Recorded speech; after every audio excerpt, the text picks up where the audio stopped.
시집 올 때 가져온 그 괴짝을 당장 내놔라. 그건 욕심 없는 사람에게만 복을 주는 물건입니다. 남의 것을 탐하는 자에겐 천벌이 내린다고 합니다. 아이고 내 팔자야. 그 여우 같은 년에게 다 뺏기고 이 꼴이 되다니 내가 왜 그랬을꼬? 안녕하세요, 여러분. 오늘 밤도 이렇게 함께 해주셔서 진심으로 감사드립니다. 창밖으로 바람소리가 들려오는 이 시간, 잠시 눈을 감고 오래전 조선의 어느 마을로 함께 걸어 들어가 보시겠습니까? 오늘 전해드릴 이야기는 한 집안의 안방을 둘러싸고 벌어진 탐욕과 지혜의 이야기입니다. 부유한 가문에서 시집온 며느리와 그 며느리의 재산을 호시탐탐 노리던 시어머니. 두 여인이 마주 앉은 그 집 안에서는 말보다 눈빛이 더 많은 것을 전하였고 미소 뒤에 감추어진 날카로운 계략들이 조용히 익어가고 있었습니다. 탐욕은 언제나 그 자신의 눈을 먼저 가린다고 하였습니다. 그리고 지혜는 결코 서두르지 않는다고 하였지요. 이 이야기는 그 두 가지 진실이 하나의 지붕 아래에서 오랜 시간에 걸쳐 부딪히고 마침내 하나가 다른 하나를 고요히 무너뜨리는 과정을 담고 있습니다. 이 채널의 모든 이야기는 전해 내려오는 민담과 상상력을 바탕으로 한 스토리텔링 콘텐츠입니다. 편안한 마음으로 라디오처럼 감상해 주세요. 조선의 어느 소읍 끝자락에 높지도 낮지도 않은 기와집 한 채가 자리하고 있었습니다.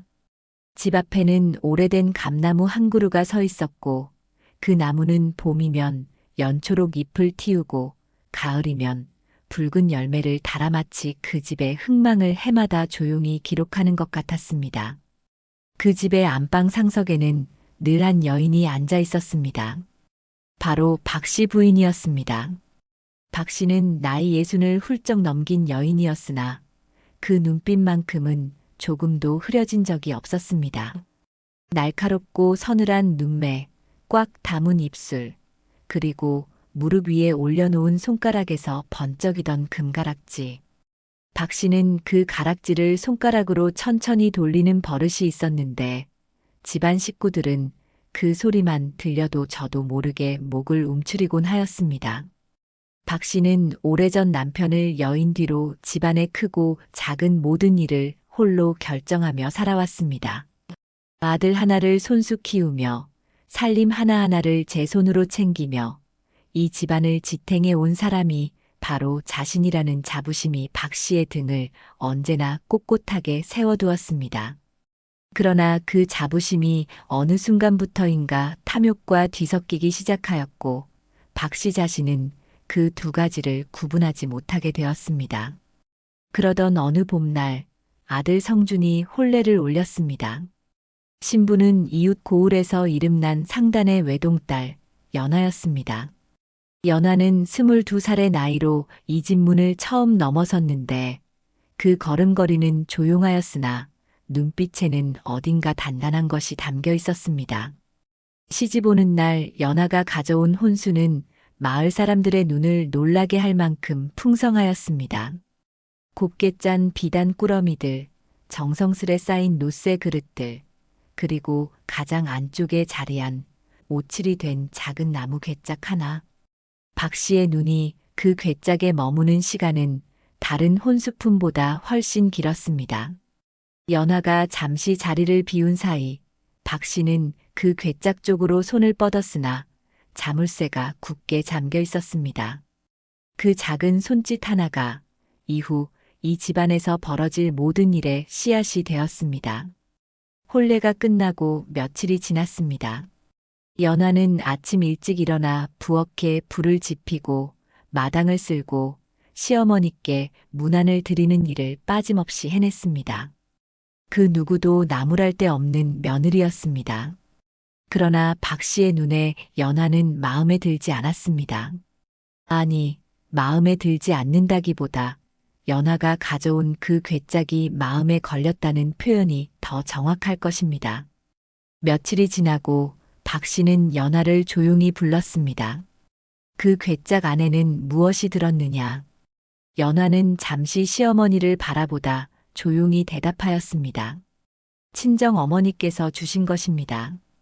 아무것도 아니옵니다, 어머님. 아무것도 아닌 것에 자물쇠를 채우느냐. 소중한 것이라 그리하였습니다. 박 씨는 더 이상 묻지 않았습니다. 그러나 그날 이후로 박 씨의 눈은 연화가 방에 들어가고 나올 때마다 연화의 손이 어디로 향하는지를 살피는 버릇이 생겼습니다. 저는 이 장면을 생각할 때마다 한 가지가 떠오릅니다. 모르는 것을 모른다고 두는 것이 때로는 더 큰 복이 될 수 있다는 것을 말입니다. 그러나 사람의 마음이란 궁금한 것 앞에서는 쉬이 멈추지를 못하는 법이지요. 세월은 조용히 흘렀습니다. 연화는 이 집에서 2번의 봄을 보냈습니다. 그 사이 박 씨의 태도는 미묘하게 변해갔습니다. 처음에는 조용한 구박으로 시작되었습니다. 밥상에서 젓가락 하나가 잘못 놓였다고 나무라거나 빨래를 너무 늦게 걷었다고 핀잔을 주거나 하는 일들이었습니다. 연화는 그때마다 고개를 숙이고 죄송합니다. 어머님 하고 조용히 받아넘겼습니다. 그러나 박 씨의 요구는 점점 다른 방향으로 향하기 시작하였습니다. 어느 날은 연화에게 친정에서 가져온 비단을 내어놓으라 하였고, 어느 날은 연화 명의로 된 땅 문서를 집안 공동의 것으로 해야 한다고 주장하였습니다.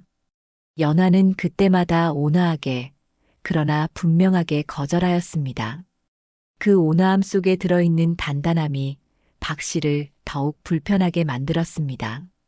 그 무렵 박 씨는 마을의 심부름꾼을 통해 연화의 친정 쪽 사정을 은밀히 알아보았습니다. 그리고 한 가지 사실을 알게 되었습니다.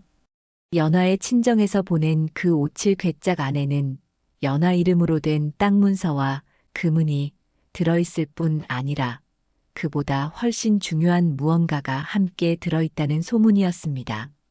박 씨의 마음은 그날 밤부터 뜬 눈으로 밤을 지새우기 시작하였습니다.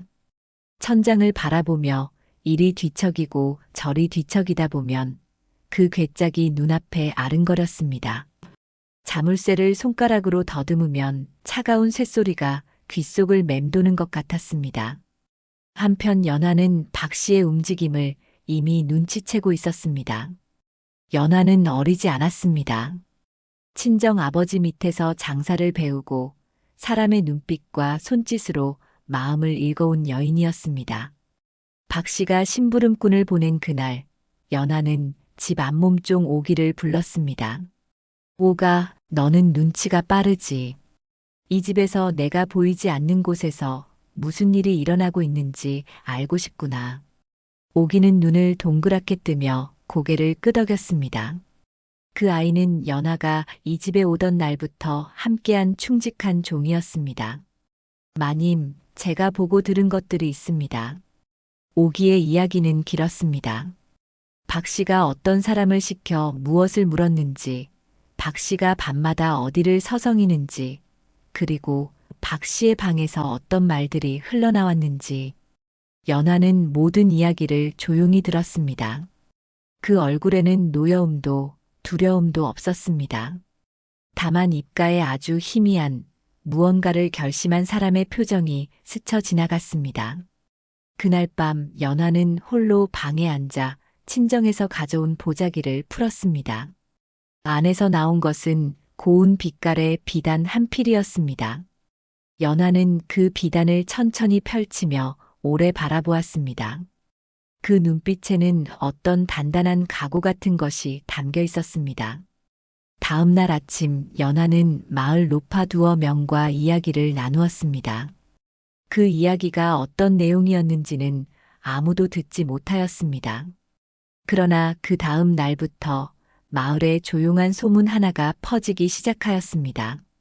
저 집 며느리가 가져온 괴짝 말이요. 거기에는 특별한 비밀이 있다지요. 욕심 없는 사람이 열면 금이 쏟아지고 욕심 있는 사람이 열면 그 자리에서 재앙이 닥친다 하더구먼요. 소문은 바람처럼 퍼졌습니다.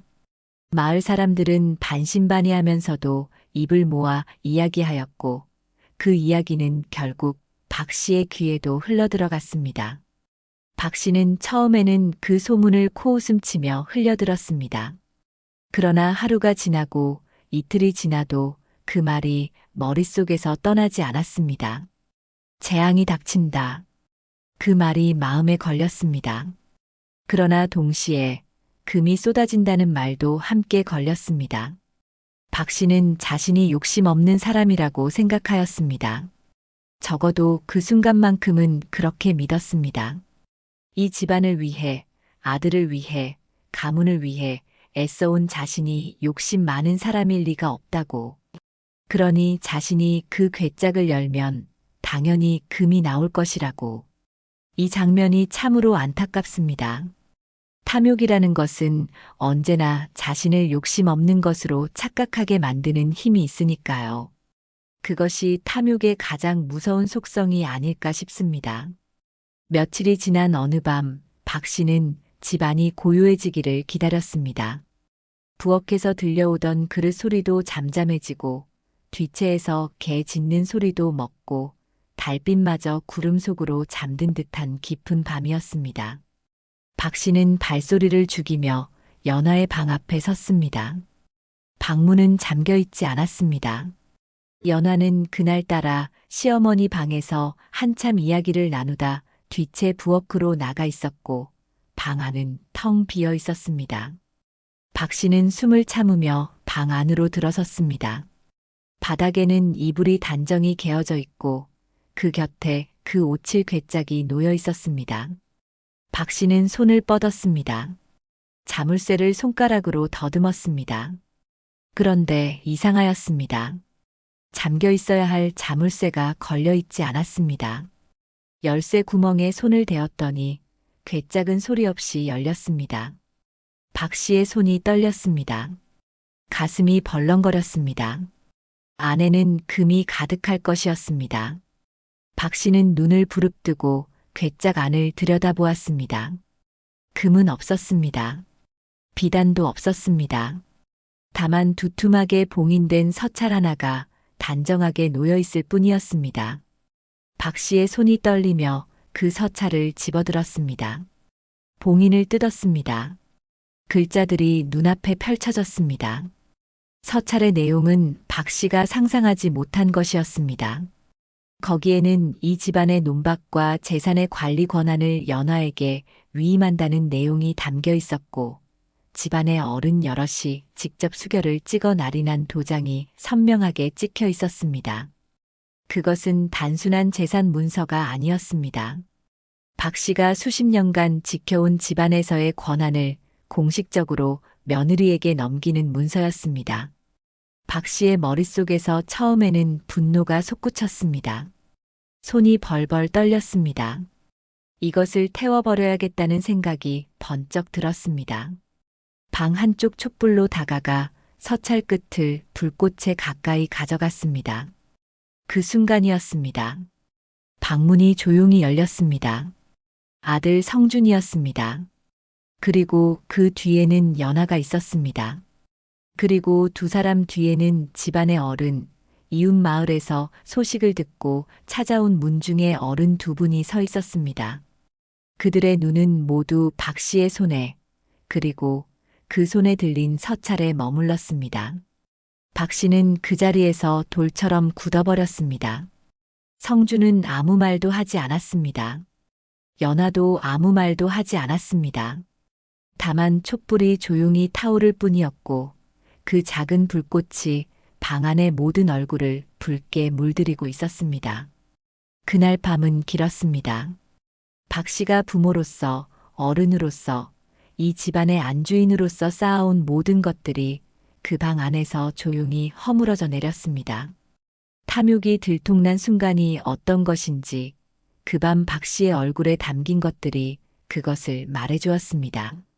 아들 성주는 어머니를 차마 내쫓지 못하였습니다.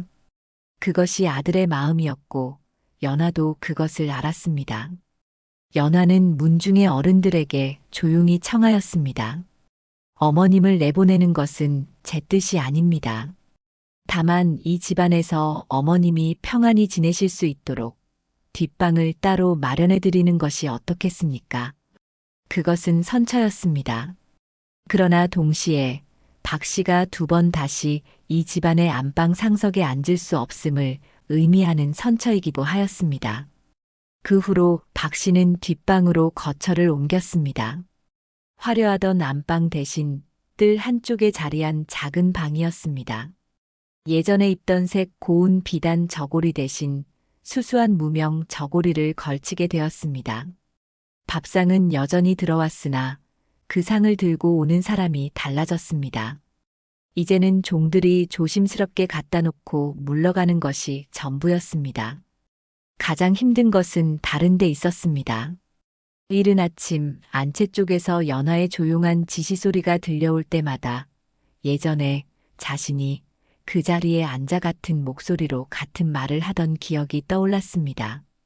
그리고 저녁이 되면 문틈 사이로 안방의 불빛을 바라보며 오래전에 읽은 어떤 글귀가 마음속에 피어올랐습니다. 남의 것을 탐하는 자는 결국 제 발등을 찍게 된다는 말. 박 씨는 그 말을 이제야 비로소 자기 자신의 이야기로 듣게 되었습니다.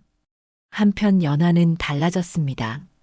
아니, 달라진 것이 아니라 처음부터 그 안에 있던 것이 드러난 것이었습니다.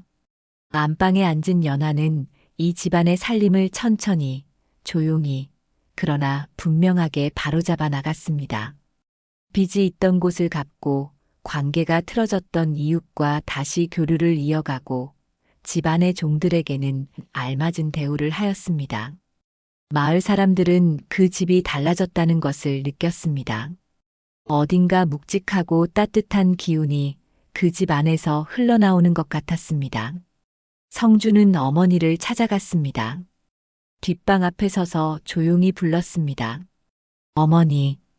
박 씨는 한참 만에 대답하였습니다. 그 목소리에는 예전의 날카로움이 없었습니다. 다만 늙고 지친 한 여인의 목소리가 있었습니다. 들어오너라. 성주는 방 안으로 들어가 어머니 곁에 앉았습니다. 두 사람은 오래 아무 말도 하지 않았습니다. 그것으로 충분하였습니다. 어떤 말도 그 침묵보다 더 많은 것을 담을 수 없었습니다. 박 씨가 먼저 입을 열었습니다. 연화는 참으로 영리한 아이로구나. 성주는 고개를 끄덕였습니다. 그렇습니다, 어머니. 나는 오래 사람을 잘못 보았다. 그 아이의 공손함이 어리석음인 줄 알았는데 그것이 지혜였구나. 나의 날카로움이 지혜인 줄 알았는데 그것이 오히려 나를 찌른 칼이 되었고. 성주는 아무 말도 하지 않았습니다. 박 씨의 눈가에는 눈물이 고여 있었습니다. 금가락지는 이미 그 손가락에 없었습니다. 언제 빠진 것인지 아무도 알지 못하였습니다. 세월이 더 흘렀습니다. 박 씨는 뒷방에서 늙어갔습니다. 그러나 그 후에 박 씨는 예전과 많이 달랐습니다. 손녀가 태어나자 조용히 기뻐하였고 연화가 명절에 직접 음식을 들고 뒷방을 찾아오면 고맙다는 말을 하게 되었습니다. 적어도 탐욕보다 감사가 더 먼저 입 밖으로 나오는 사람이 된 것이었습니다. 감나무는 그 해에도 붉은 열매를 맺었습니다. 그리고 이듬해에도 그 다음 해에도 그 나무 아래로 뛰어다니는 아이들의 웃음소리가 이 집 담장 밖으로 흘러나오기 시작하였습니다. 안방의 상석에서 연화는 조용히 웃고 있었습니다.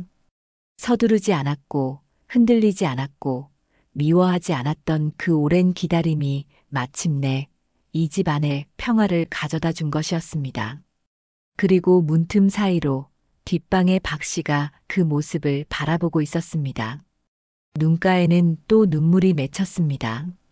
그러나 이번 눈물은 억울함의 눈물이 아니었습니다.